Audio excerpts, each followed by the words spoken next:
Welcome to the Dish with Dina podcast. Anthony Basile, this has been years in the making, and I cannot Has. wait. I cannot wait to walk down memory lane and then also share with our listeners and our viewers all the fabulous things that you've been up to. My friend, please welcome yourself and tell everybody who you are. My name is Anthony Basile, a longtime friend of Dina. I've actually been trying to get on this podcast like 3 separate years, so we finally made it happen, and it's pretty grand. Today, I'm a assistant professor of food and nutrition at State University of New York at Oneonta, and it's great to be here. It is great to have you. Not only have you been trying to get on this podcast and we've rescheduled and scheduled a few things, you were the first person before this podcast even started that I reached out to get this podcast going, if you remember Oh, back in the wow. day. I Yeah. do remember. Yeah, you put me in touch with one of your friends. We talked about studio equipment and sound, audio gear, and I took nobody's advice. And I was like, I'm just going to do whatever and we'll see what happens. And Anthony, here it is, literally 5 years later. We're just at the time of this recording, we're wrapping up season 10. That's crazy. And yeah, we've had over 100 episodes of a wide variety of health and wellness professionals. You are a standout because I want to talk a little bit about how far back we go and how our Sure. paths did come across. So let's take a trip down memory lane. What do you remember? And then I'll tell you if you're right. Oh, I think that I was tutoring at Lehman College when we met. And I tutored at Lehman College during my senior year, which would have been 2013, 2014 academic year. And then I tutored again at Lehman College in the Science Learning Center. Uh, I did all the chems and a bunch of the nutrition and dietetic courses. I think I might have done A&P. In the second year I tutored there was 2015, 2016, but I think that you were gone by then, or maybe a master's student. I don't remember. Yeah, I think I found you in my undergrad because I was struggling with biochemistry and I know his name, but I will not say it out loud because that guy was a royal pain in the patootie. But you really helped me figure out so much because you were advanced. You were ahead of me, but you're also aware of all of the science stuff. And Sure. I had a background of communicate like I had a BA in communication. This was brand new information to me. Yeah. And in the previous episodes, we've had some people, we've had a lot of dietitians, we've had a lot of dietetic students. So hopefully the listeners and viewers understand what it takes or they remember what it takes in Oh the yeah. past. But you also came from the time before some of the changes happened to the current curriculum. hmm So why don't you just start first with that? Tell us first how you even got involved in wanting to go into that direction because you didn't necessarily take the same road that No, some of us did. So walk us through the whole process of the beginning and just maybe the middle, and then we'll eventually get to the end. we'll get to where we are today. Sure. I mean, I graduated high school in 2006, and like most people, I had no idea what I wanted to do with my life or really what even life was at the time. So I went to community college and I played around there for 4 years trying to figure out what I wanted to do. And it wasn't even in community college that I figured out what I wanted to do. It took leaving, working full time. I worked as a pharmacy technician. And I remember, like so many people, I had a New Year's resolution of just trying to be healthier and lose weight. And I started taking a multivitamin. I started eating whole wheat bread, all of this fun stuff. And then a pharmacist that I worked with introduced me to the paleo diet because she and her husband followed the paleo diet. And I decided to give it a chance and try it. Basically because I thought it was ridiculous and I kind of wanted to prove her wrong. That ended up being like one of the single greatest things that I've done in my life because it just introduced me to the wonders of nutrition and especially nutrition science and science in and of itself. And I left my cushy full-time job to go back to school at Lehman College. And because I already had like 4.5 years of credits, I was able to wrap up at Lehman in 2.5 years, which You were was one of the lucky few that got that happened quickly. I feel like door to door, it took me like 5 years to get through everything. But the way that the curriculum works, so just explain this for those of you who might not remember or be aware of what we're talking about. As you go in as an undergrad, so I'm talking about the current way to become a registered dietitian. So I'll just recap this quickly. Well, you go in as an undergrad, you do all of your electives and your prerequisite courses as well. You go the along the major of having a Bachelor of Science in nutrition, ideally. Hmm. Then now you also have to get a master's degree, which I'm told could be a master of public health, it could be a master of business Be administration. anything. It doesn't have to be necessarily master of science, but most of us will go down the route of science and stay with that. Then you apply and hopefully get accepted into a dietetic internship. You go through that for a whole entire year. You pay mostly out of pocket, and then you take and you sit for a national board exam. So that's kind of like the quick and dirty. Door to door, like I said, depending on how long it takes people to get financial aid or pay for their tuition or go through the undergrad, get accepted into the master's program. I mean, we're looking at a big chunk of time. And we'll also probably, you and I, Anthony, talk a little bit about the return on investment at some point in this discussion. But tell us the route that you took because you didn't necessarily go in that Yeah. order. Totally. When I was at Lehman College, my biochemistry professor was wonderful. I was the top performing student in the class with like a 75. There was like a very weird grade distribution in the class, but she knew that like I just loved it. And I'll never forget to this day, but like I was in her office hours talking to her.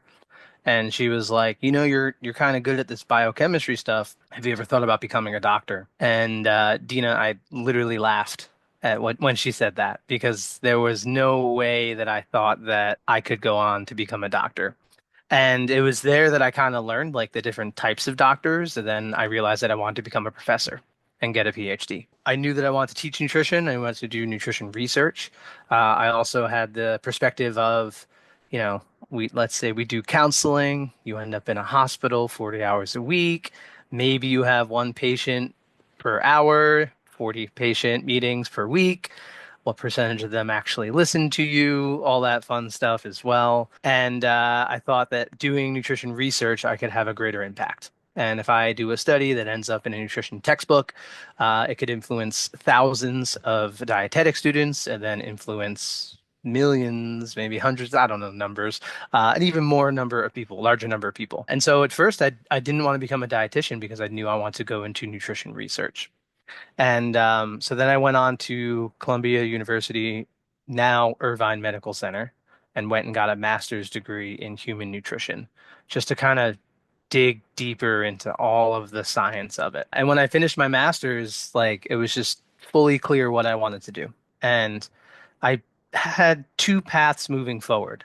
Um, I wanted to become a nutrition professor. So I was like, all right, I can go get a PhD in nutrition science or something like that. Or because I was very interested in the paleo diet, it opened up my eyes to this evolutionary perspective on diet and health, and ultimately what's called the field of evolutionary medicine. So the other option for me was, should I go get a degree in evolutionary biology and like become an evolutionary biologist and then return to nutrition science with like this whole new perspective, whole new set of skills and everything like that? And so I applied to PhD programs. First year I applied, five programs, five rejections. The next year I applied, eight different programs, eight different rejections. I did have one virtual interview. And the third year that I applied, I ended up getting accepted into three PhD programs. Two were nutrition and one was evolutionary biology. So I just knew I needed to go to Arizona State University, where I spent a long 5 years of my life just digging in and doing awesome, awesome research. And it was really great. All right, this is where I need you to clarify and Hmm. explain that whole path because I just got done saying, right, for usually on average 4 years for a bachelor degree of whatever Yeah, the major is, depending on the master's program, and especially in the dietetics world, if we're attaching that with the internship and so on, that could be another 3-ish years or so. Then you're also talking if somebody wants to pursue a PhD, on average, that could be another 4 to 5 years. 5 years from 5 years. Yeah, Okay, so here's where I'm going to start average. making decisions for myself, and I'm probably never going to follow that because I'll be like with one foot in the grave as far as the current life expectancy age is. I'll be maybe the last 5 years of my life. Also explain a little bit too, because a PhD program, sometimes it feels very nebulous. What is it entailing? Like, what do you have to come into it? The fact that you were rejected and then you were accepted into things. What changed in that time? What did you do to to beef up the desirability of who you were as an applicant? And then Yeah. what did it entail? Is it always research based, or can they be other there be other tracks that people can Yeah. follow? Fantastic question.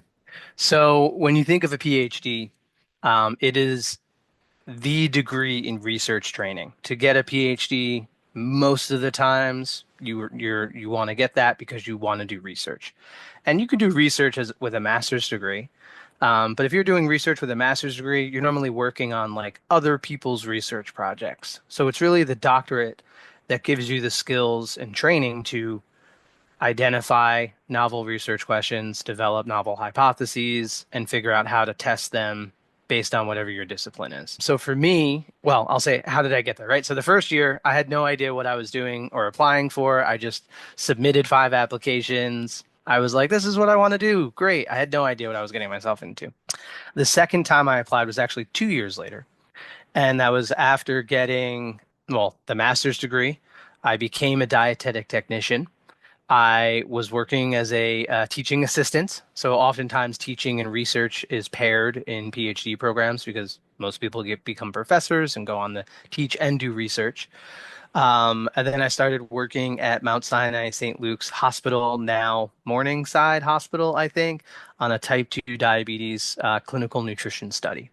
So basically, those 3 years of me applying, I just continued to pad my resume, get more experiences.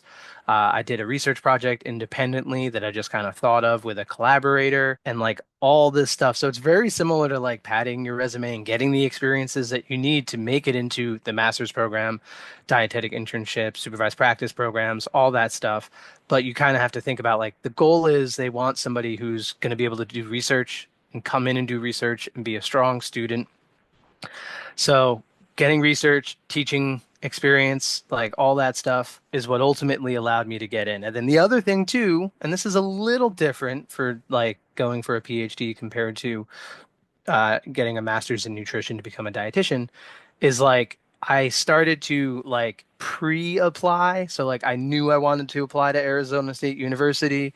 So that meant crafting an email to send to the professor at ASU who I wanted to work with, making sure the email wasn't like too much, too little, just enough for them to be interested and reply. And actually, my fantastic PhD mentor just sent me that initial email that I sent her in 2016. And it was really a blast from the past to see that email and what I wrote. As for the third time around, I had like already started having conversations with potential professors who would serve as my mentor and advisor at 3 different universities. And that's ultimately where I then got accepted to.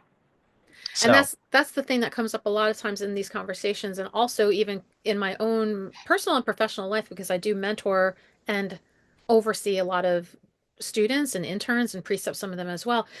The philosophy of, I always coin the phrase from Stephen Covey. I don't think he invented it, but the begin with the end in mind, right? Understanding where you're going. So it did feel like in the beginning you were kind of like, let me just throw everything out there and get applications out. And it was because of being forced to put the brakes on that you had to then build upon all of your skill set and get experiences. sure, And I'm really hoping that what people, I think what happens a lot of times, and I totally get it, we come from a world of immediate gratification, and also we need return on investment. Like I was saying before, I'm in school, I'm done paying these loans, I got to move forward and make some money at a job. So people want to get done as fast as possible, but I don't really think that's the goal. If you're entering into what we're doing, and I always look at it as a career, not a job, right? If we're distinguishing that as well, of like sure. the actual blood, sweat, tears, time, energy, money, etc., that you're putting on all of this, you really want to come out the other end with something lucrative. Even if that is working in a hospital setting, you want to be very savvy at what you're doing. And so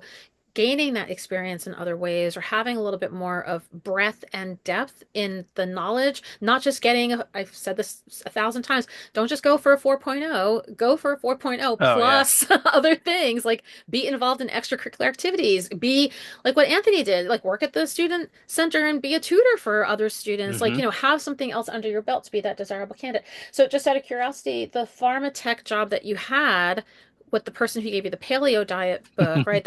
Does that person get a cut of all of your successes now? Because if it weren't for that person, you wouldn't be where you are now. I'm still in They touch get they with get her writing credits. occasionally. I did invite her to the talk that I gave last week, which was really wonderful, and she was able to come. Yeah, I mean, I think back to my conversations with her that made me interested in all of this in the first place, and like it's just amazing the path that life takes you, No, it you absolutely know? is. Sometimes it's those nuggets that you don't even realize. They seem so throwaway, especially if you're on the giving end, not the receiving end. Like a lot of things that I share, stories or insights or support, I'm just talking. I don't realize it's actually going to make a positive or maybe a Oh, negative, but a sure. positive impact on somebody. So that's so wonderful that you're able to keep in touch with that person and they're also able to see your whole journey and your Yeah. success. I obviously I want to go into the whole conversation around your evolutionary Hmm. biology specialty, but a couple of things that I was writing down.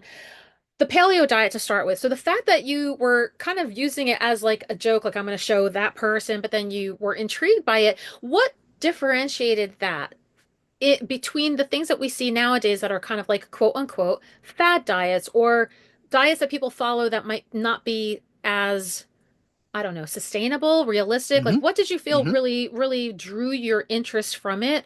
I mean, the fact was that it worked for me. And like I saw success, I lost weight, I felt great, and it just blew my mind. And then I got really into like all the science of it and even the evolutionary aspect of it. And I love talking about the paleo diet. I've published on it as well. And it's probably one of the most like debated popular fad diets like ever. Uh, First, because it is a popular or fad diet, and then second is because it's based on this central idea within all of biology of evolution. So it's like back when paleo was peak popular, which is around the time that I got interested in it and started following it. It was in the news quite a bit. There were all sorts of critiques and criticism all over the place. And it was definitely one of the most popular diets, 2013, 2014-ish, like right when I was at Lehman College, actually. And I follow like a paleo Mediterranean-esque diet now, so still pretty similar, but I would say it's more so Mediterranean diet now. And I have a whole talk that I recently gave about the paleo diet, which would probably be a whole nother podcast if we ever want. I'd be happy to come back and talk about that in more detail. Um, but the evolutionary idea behind it is basically that if we are eating like our ancestors ate, and we think about like the long evolutionary timeline, what types of food groups were available for most of our evolutionary history compared to where we are now. And so when you take that perspective, you see that things like grains, legumes, and dairy, more so came about via the agricultural revolution, which is like a drop in the bucket of the overall human evolutionary timeline. And, that is one way to look at how the human diet has changed over time. There are many different ways to look at how the human diet has changed over time. And I am very slowly writing a paper on that within evolutionary biology. If you start to think about Evo about health and disease, it's the field of evolutionary medicine. And a core concept within the field of evolutionary medicine is evolutionary mismatch, which has to do with how disease risk can change for an organism if the environment that they are living in differs from the environment that their genome has evolved in. So, take a goldfish out of a fish tank and put him in air. That goldfish is going to die. They are not evolved to live. It's a very extreme and drastic example, but that goldfish is not evolved to live in that environment. More realistic for us is like take a chimpanzee and let them run around a McDonald's. Like, what do you think's going to happen? Right? They're just going to be like, this food's incredible, and they're just going to eat it without any thinking. And that's ultimately what most people end up doing in this country when we're in this type of food environment as well.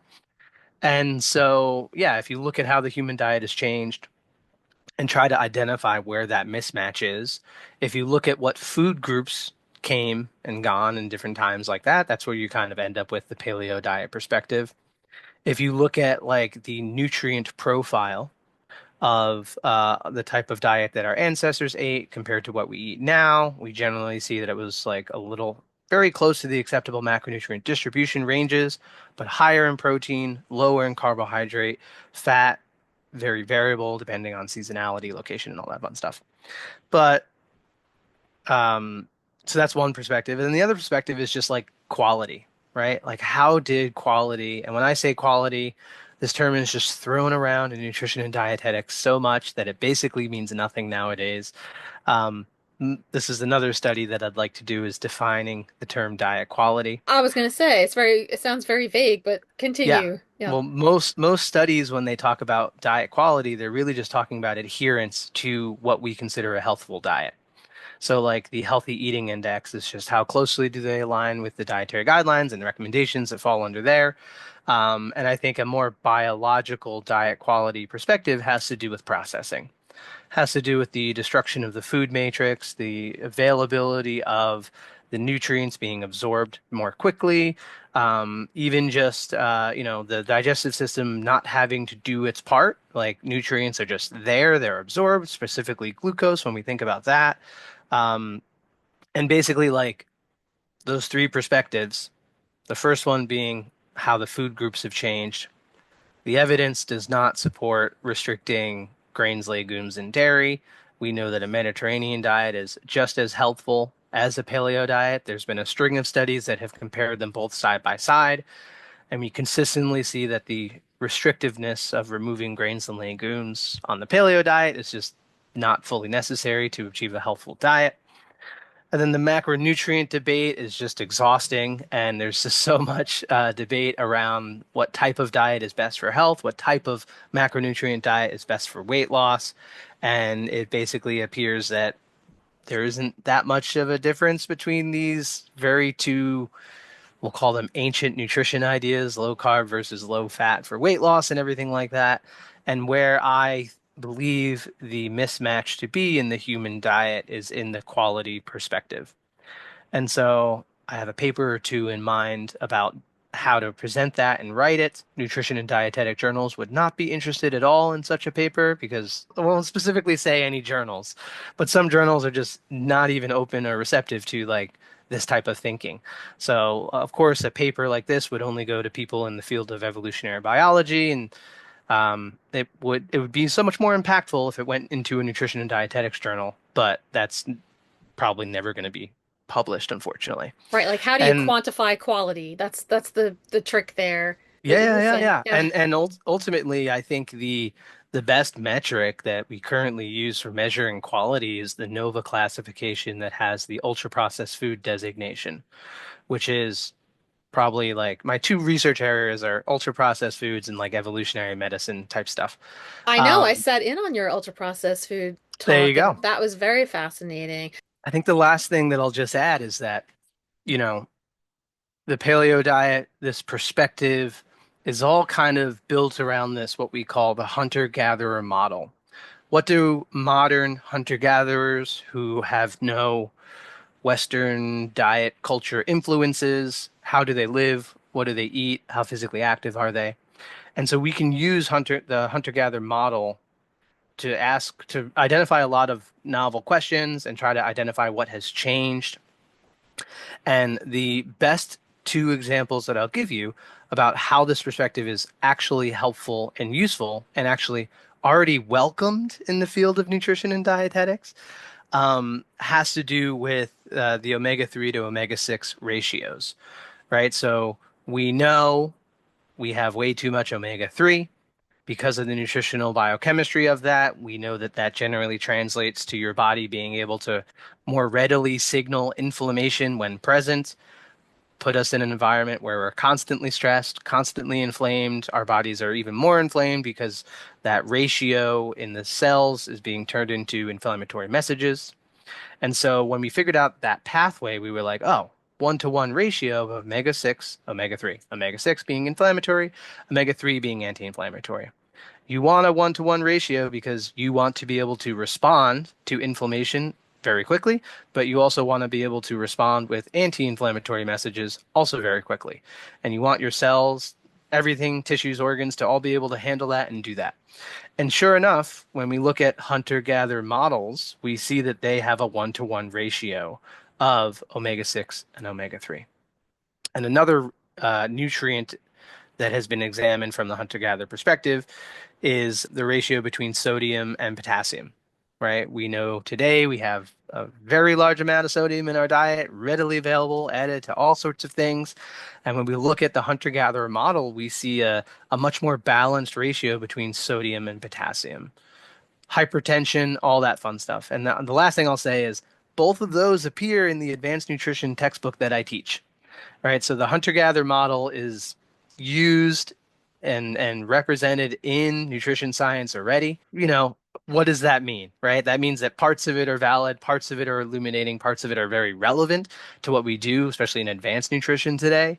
And I believe that there's still much more to be learned from that model. Okay, so this brings me back around to the fact that you weren't going to pursue the registered dietitian credential and you did. And now you are, right, the only person in the country, in the world who can claim to be both of the things that you are.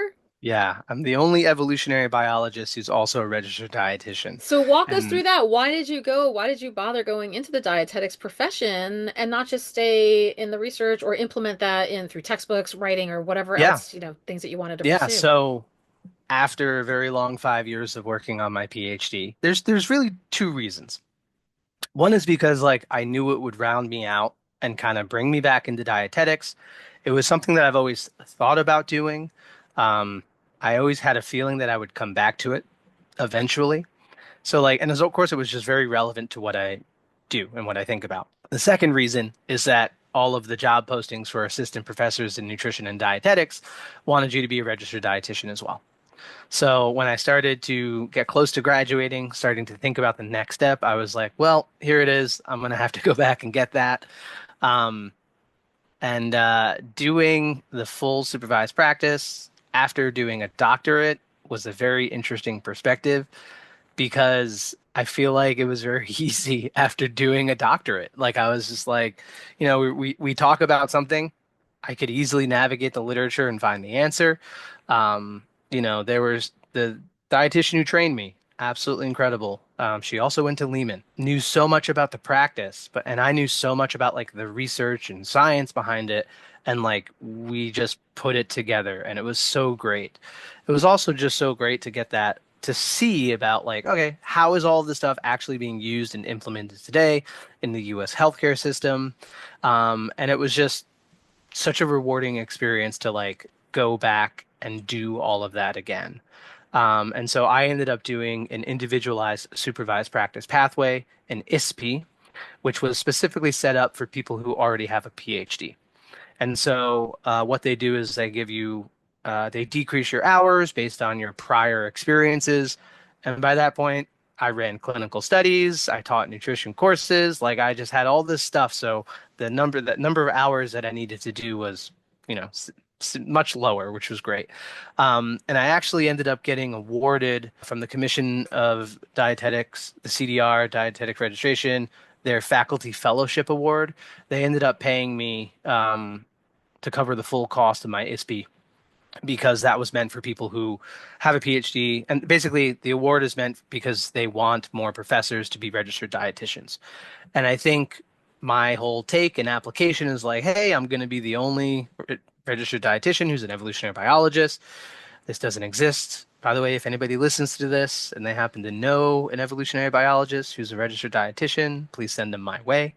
And so they must have liked my application because they awarded me that, which then just looked really good for applying to for the jobs, and I was able to basically get my dream job at SUNY Oneonta, which is where I am now. Don't make it sound like, just do a PhD first and get right into the internship because it's so easy. You put in a ton of time and energy into that whole 5 years of research, but I think it really speaks to Anthony having that frame of reference, right? It's kind of like taking a gap year and going to see the world before you start college. It kind of gives you that well-roundedness.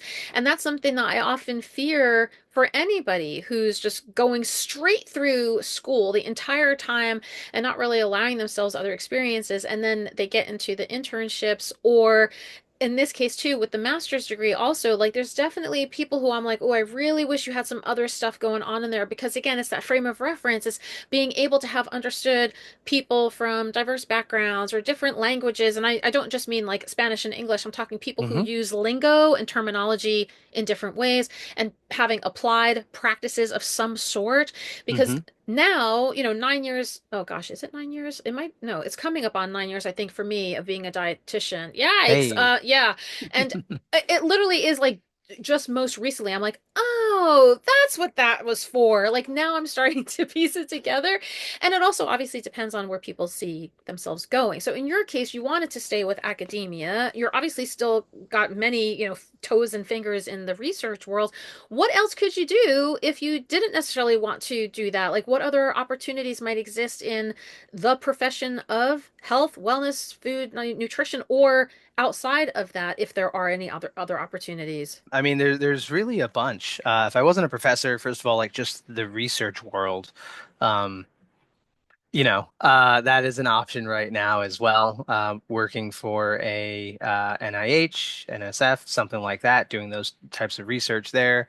I also feel like with a doctorate and a registered dietitian credential, working at a hospital, they would want me to run the kitchen and do all of the higher level stuff because that's where my training is in all that higher level stuff.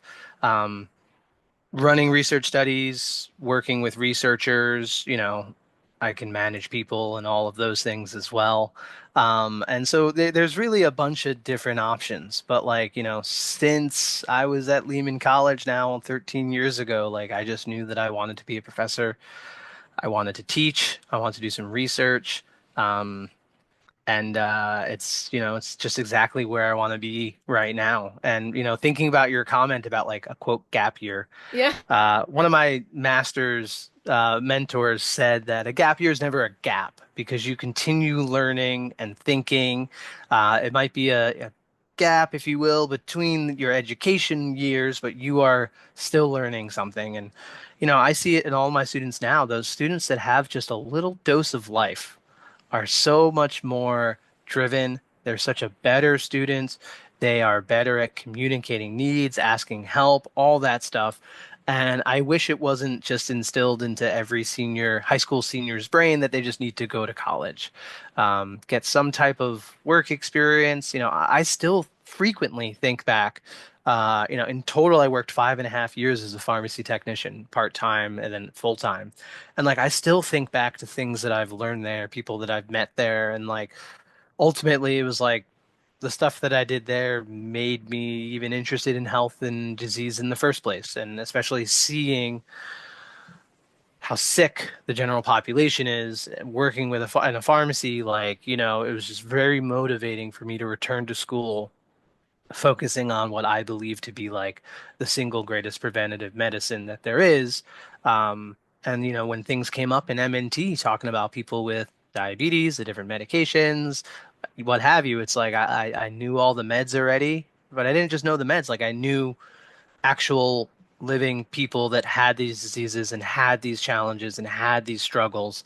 And so it was just a very rewarding experience for me to bring into my return to education and into academia. And so, like, yeah, I still think very fondly about my time as a pharmacy technician and where I am today. I want to talk a little bit more about the student progression, because again, we're talking about some hard skills and soft skills. A lot of times I think, which bless their hearts for wanting to do this. I've always wanted to get good grades, like I said before, but just, rote memorization of the textbook materials, regurgitating information for getting a good grade on the exams, but then developing leadership, management skills, developing soft skills, communication, critical analysis, like understanding nuance, understanding patient-centered discussions, lived experiences, etc.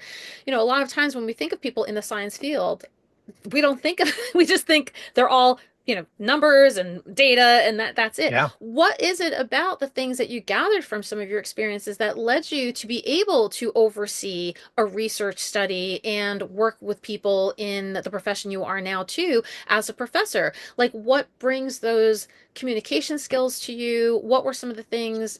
Is it learned? Is it something that you were just excited to have and learn more about? Because I think, like I was saying before with the career versus job, there's only so many trainings you can do if you're just checking a box and being like, I attended it, versus actually learning and then executing a plan to move forward to make yourself have the career skills that you want going forward. Yeah, one other thing that I'll share with you, and I don't know if you know this but while I was at Lehman College, I was working as a professional musician as well. I had a band, it was a wedding band. We did all sorts of events and fun things like that.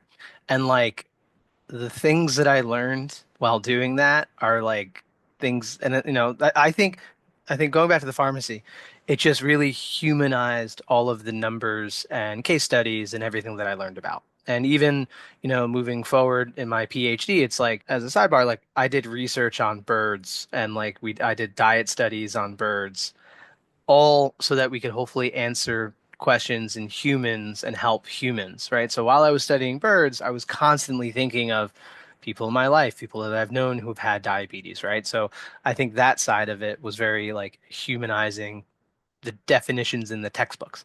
But as a musician, it was all about talking to people. And I think that all about ultimately selling myself, presenting myself.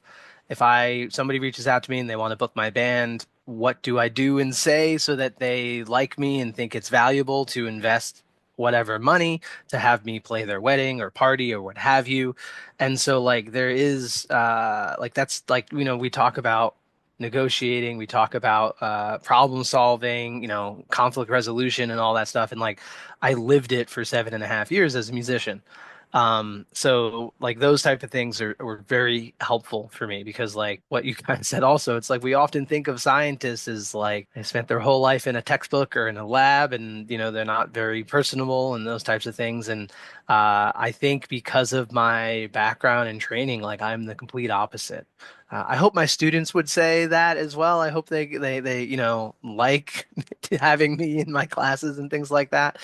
But having those two perspectives, like go, and then when I went back to school, it was just such a fantastic motivator for me to like go and be very driven in what I did, but also like it was a lot easier because like I was able to go talk to a professor. I was very comfortable talking to a professor. I was very comfortable debating with professors about nutrition and stuff like that. So like I think those types of skills and are just hugely important and some stuff can be learned. Like we look at different models and food management service courses and things like that. But like some stuff you just gotta learn in practice, which is ultimately why we have the supervised practice that we have students do now, because there's only so much that you can get out of coursework, only so much you can get out of taking exams.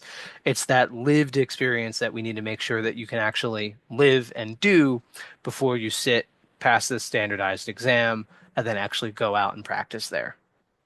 And so what I'm hearing is, and I'm purposely gonna word it like this, what I'm hearing is a lot of the what is very important, but also the how and the why gets folded into that too. And they should be somewhat equally distributed in order for us to be able to move forward.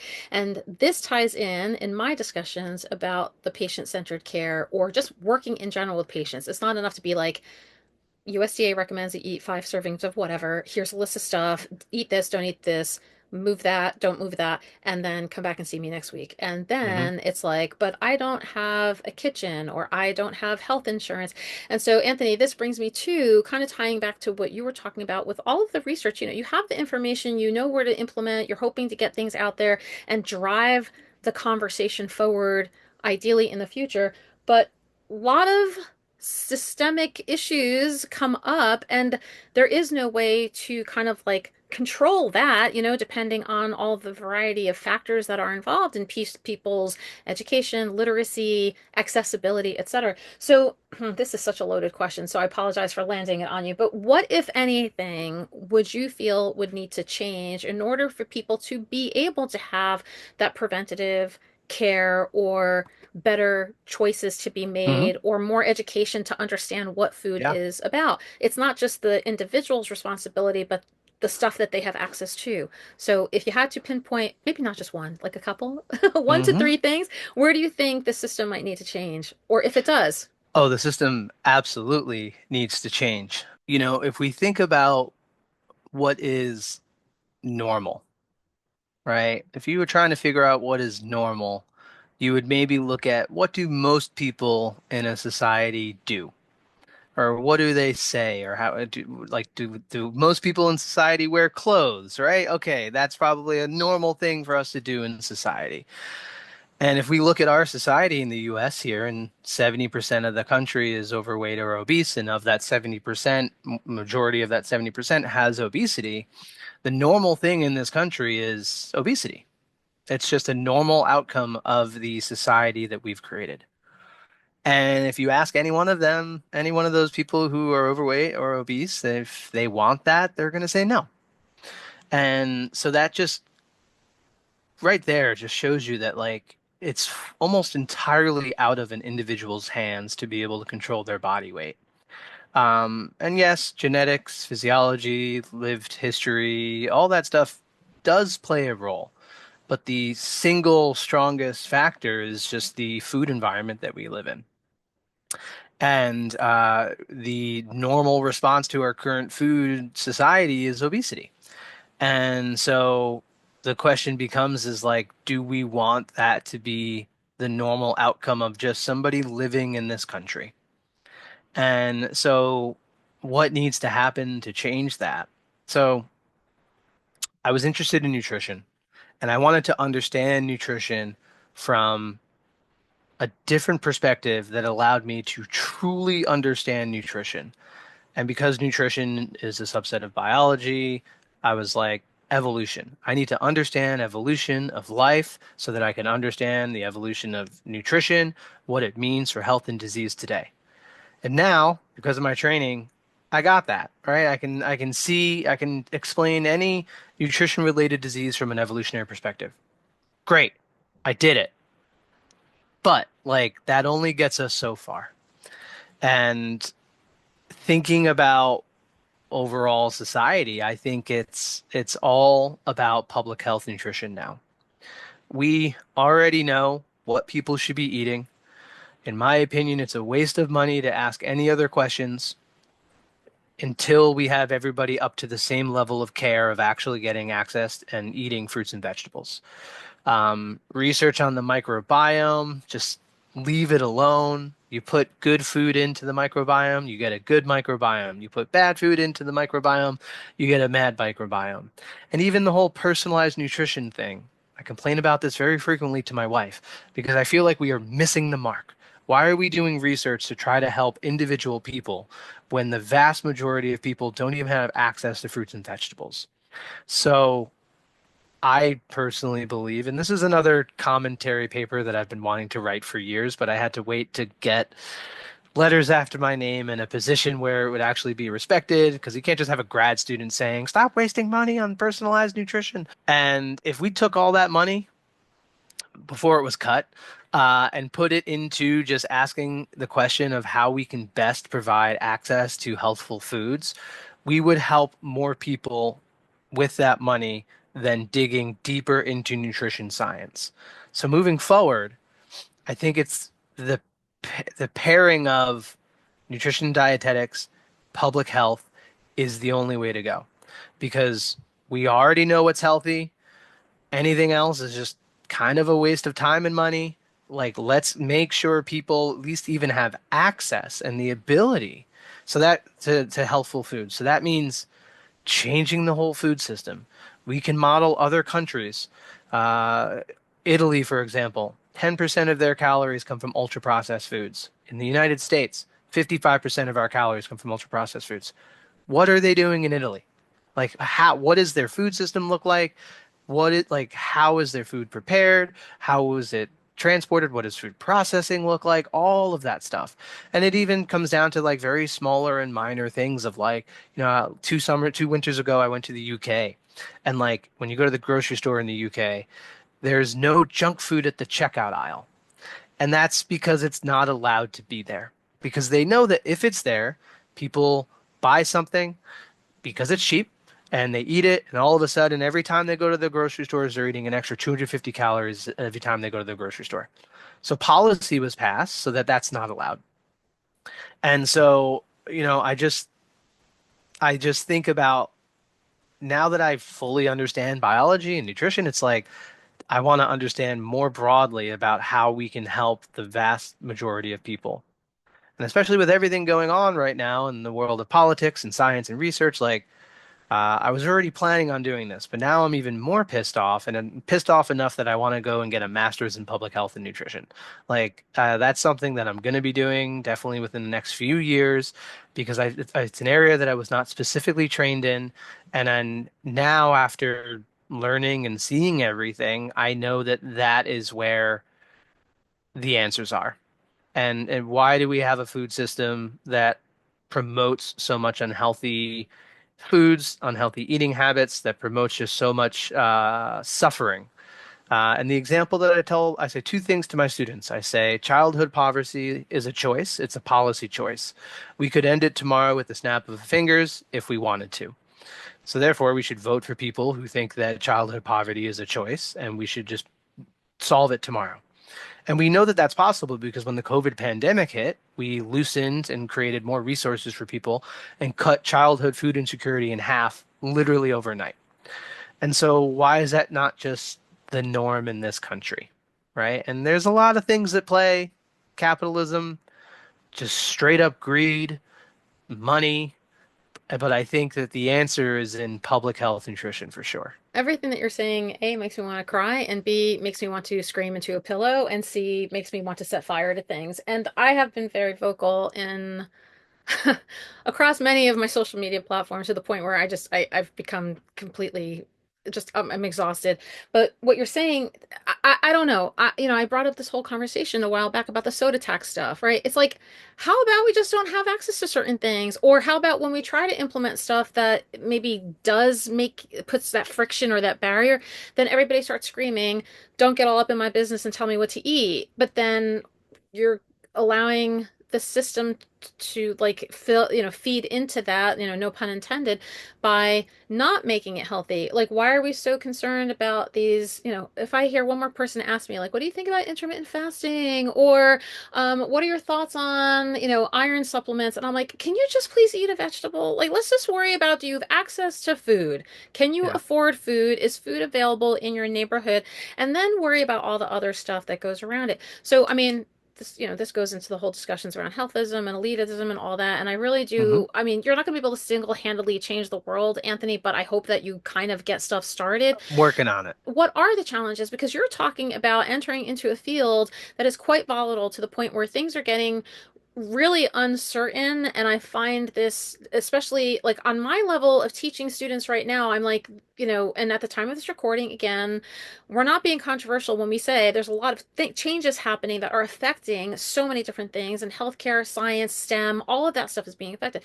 You're teaching students that are might not be able to implement what they want to do. We've just come across a couple, I was sharing that earlier today, and then yesterday I came across a couple more things about actual universities closing down or pausing their applications for their grad programs, for their science and research programs, because they just don't know if they are going to be able to either get the funding or implement and then have to stop.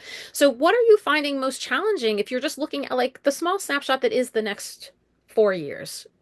And then beyond that, where do you think it can go, if it can go?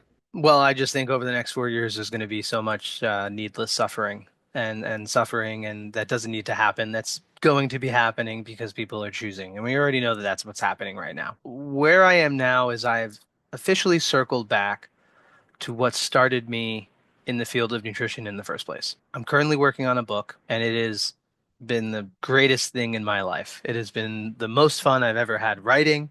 It's been probably one of the most challenging things that I've ever done. Probably harder than a dissertation. I don't know. We'll see. And because I believe that the whole conversation around nutrition in the general public is just completely wrong and incorrect. You're just saying that people are asking you about X, Y, and Z when we know that those things don't even matter, right?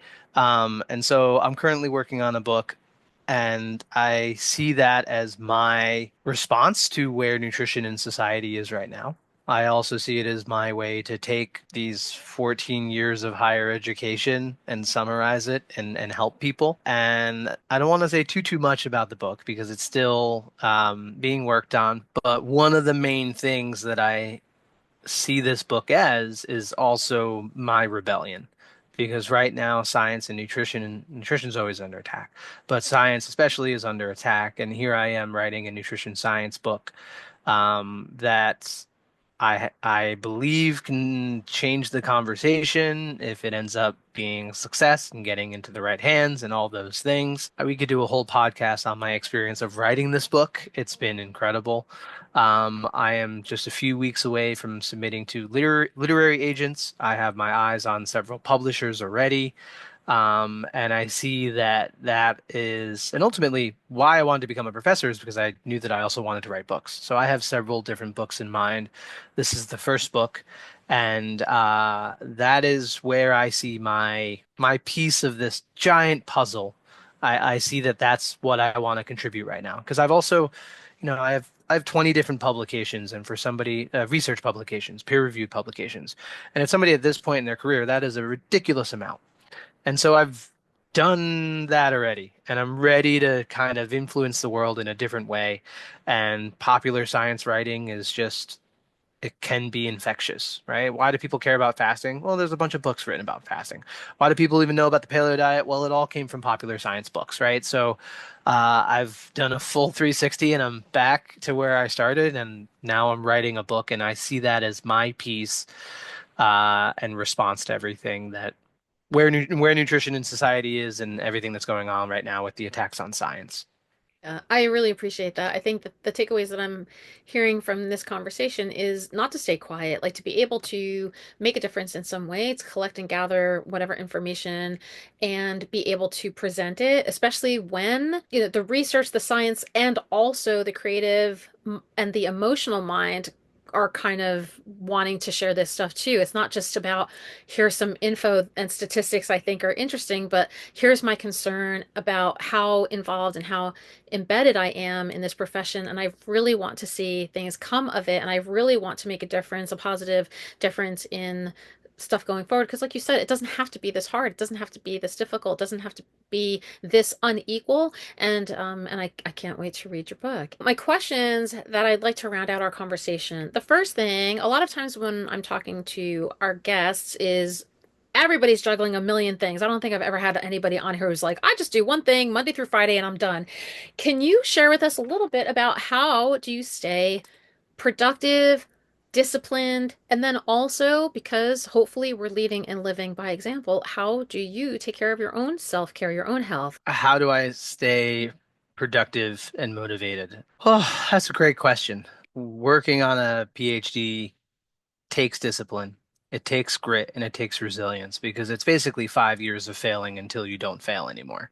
Um, and so I think skills that I learned in that in while working on my PhD have allowed me to be very productive now. My wife does say that I have more executive functioning than any human possible, and I recognize that that is true. I also juggle so many things, Dina. Like you're not wrong, right? I teach 3 or 4 courses a semester as a professor. I also do some online teaching. When I started being a professor again, I decided to learn trumpet, so I'm taking trumpet lessons. I'm also been writing a book for the past year now. I have other things in my life as well. And how do I do it all? I think the trick that I find is to find what time of day works best for what type of thing that I'm doing. And writing this book has made me into a morning person. I never thought in a million years that I would be somebody up at 6 a.m. writing or even just thinking and functioning at 6 a.m. in the morning. There's like so many hours in the morning that I had no idea were even there in the first place. And so I think part of it is trying to find like what type of time of day works best for the type of thing that you want to do. And then realizing where your strengths and weaknesses are in terms of, how when you can do things, right? And things like that. So I think that is just kind of one of the most important things, right? How do you do it all is like you just time management. It's the same thing we say to first year students. It's like time management is the single most important thing. And unfortunately, like that never ends because time is like a finite resource. So that was the first question was how do I do it? And then how do I take care of myself? I would say my love language is like quality time. I am stupidly productive when I'm being productive, but I value my downtime so much. And the people I spend it with is like the single most important thing. So I think, yeah, like how do I make sure that I'm taking care of myself as well? And I think that's, surrounding myself with people that I love and care about and keep me human. I think that's probably the best thing. And of course, cooking good, healthful food always helps, right? Um, so yeah, I think those would be the last two things. I think that's important no matter where anybody is in life. And whoever's listening to this or watching this, you don't have to be in the health and wellness world. Like, if you're applying for any job, if you're a stay-at-home parent, whatever, you're juggling stuff. Like you are doing things that require your brain to be working overtime, but you also have to get a good night's sleep and you also have to like brush your teeth. And so I've often encouraged people, like you were just saying, find what works for you. If people are not morning people, don't force yourself to plug yourself into that, but find what works best or block time. Like maybe for me, I know if I work more than 2 hours solid on something, I need a proper nap and something to eat and a walk outside. And then I'm refreshed and I can come back versus sitting at a computer for 8 hours straight and not getting up. Like that just doesn't work for me. Other people like to hit the zone, stay focused. When they're done, they're done. So, allowing the flexibility and freedom to acknowledge who you are and I'll what works best I'll for you. just add Yeah. because you mentioned it, right? You had mentioned brushing your teeth. Yes. The one thing that I still haven't figured out for myself is flossing. I need to figure out like the best time to floss for myself because when it gets late, I get too tired and I don't want to deal with it, right? So no one has it all figured out. Nobody's perfect. Just because there's a whole alphabet soup after my name and I'm a professor and a doctor doesn't mean that like I have it all figured out. So we He also knows need to remember evolutionary that too. biology, but he can't floss his damn teeth. But That's he what's can't up. figure out like really what I should be doing is flossing lunchtime. Like I haven't done it yet. I haven't Hmm. like made myself do it yet. Yeah. So Before I wrap up with my final questions, anything that we didn't necessarily discuss that you have time to talk about, or any hot topics you want to dispel in the amount of time that we have left? if there are any dietetic students listening to this, as a professor, as two professors here, I always just tell my students, we're here to support you and help you. And that's from everything from like understanding glycolysis to like complaining about your dorm mate or roommate or whatever, right? Like Dina and I are professors because we care about our students so much. And like, I wish that students would lean in and take advantage of, especially the professors that want to give it. And I know that you are definitely a professor who goes above and beyond. And like, the professor that casually just like mentioned that I could be a doctor one day, like didn't even do that with trying, but literally changed my life. And when I look back at and I think about my 14 years in higher education, like I see professors and like I think about I'm so grateful to the time that they shared with me and everything they taught me. And the last thing I'll say too about learning is like learning is inherently uncomfortable. It's something that it's uncomfortable not to know the answer and like it's challenging. And, I think having a growth mindset, meaning that this is something you can do. I always say anybody can go get a PhD. Dina, I know you said before you didn't want to do it or you whatever, but like you could totally do it, right? And it's all about perspective and like everybody can grow and learn. So growth mindset engaging with a growth mindset can be challenging. Again, same thing with me. It's like I pull up my transcript from the time that I was at Dutchess Community College before I cared about school because my students refused to believe that I ever failed a class. I have failed classes. I was so rude as a student coming so late to class. Like, we don't have it all put together. And like, it's a journey. So, if you're a student and you're listening, like reach out to the people who want to support you. Don't ever think that you're a burden. It's like this is the whole reason that we are here. And if you have a professor who's not open to seeing you as a whole person and not just a student, like don't even worry about them because there are professors out there who see you as a whole person. So seek the people that are actually going to help. I'm very grateful that I do have students who do take me up on my offers, and I'm also very adamant about telling people, even after you graduate, keep in touch regularly because you never know down the line. And a lot of people take me up on that too. And I also don't fault or judge anyone who might not feel comfortable to do it, or just maybe I'm not a good fit for them, or they don't have the time to also add one more thing to their plate.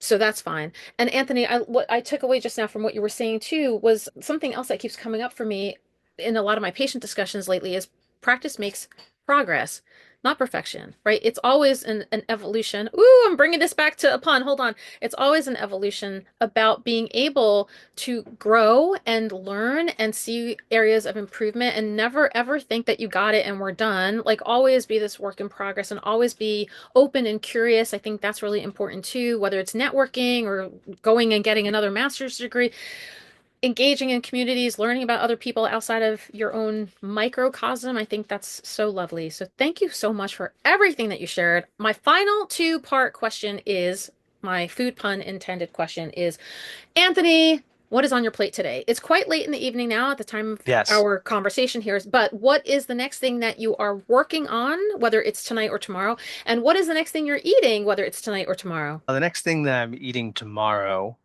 would probably be some fresh canned fruit. I call it my three P's. I get canned pineapple, canned pears, and canned peaches, and I can eat them for like the whole week in the morning, and it's like perfect. Good way to save money. And then tomorrow I'll probably having some almond yogurt with some nut granola, with some vanilla extract. That's probably my breakfast tomorrow, followed by a piece of chocolate. I usually eat a little later though, so not like 8 a.m. chocolate. And then the next thing I'm working on, let's see, look at my calendar. My book is in a holding pattern right now. I have somebody reviewing something. So the first thing I'm going to do tomorrow is take a training in online education offered through my university. What about you? What I'm eating, I'm not going to eat anything tonight because it's late and I'm probably an hour away from going to bed. And then the next time I'm working on, I'm going straight to work tomorrow. Wednesdays are my longest days, so I'm not working on anything other than showing up on site. I'm the on-campus dietitian at the Student Health Center, as you probably know. And in the evening, I have my graduate class. I teach nutrition counseling. So I've just gotten done with like my lesson plans and things like that. So I've already prepared. I don't have anything else I'm working on per se. But thank you for asking. No one ever asks me No anything. one Thank ever you. No asks? one ever asks. Oh, Thank you for 100 and asking. something podcasts it took. Uh-huh. Uh-huh. All right, maybe like one person to ask. Maybe I think Mike Schwartz might have asked me. I can't remember. Okay, Anthony, this has been so much fun to catch up. Like I said, I feel like, there's no way to cram 11 years of friendship into sure. 57 minutes of conversation or Yeah. longer than that. So I am definitely looking forward to continuing our conversation. I am Yeah. so proud of you for all the things you Oh, thank seriously. you. No, stop now. And I'm really excited and I'm pleased to see what is to come because you have been such an inspiration and support person for me that I can only imagine how much that extends outside of that. So whether it's through the people that you are currently engaging and interacting with, your students, your research participants, it's networking with colleagues and so on, or people that you'll be meeting in the future, I'm sure you're going to be doing big things in this world, and I can't wait to see what they are. Thank you very much, Dina. This has been such a delight. I've been looking forward to this for 3 years, 4 years now, and we finally made it work.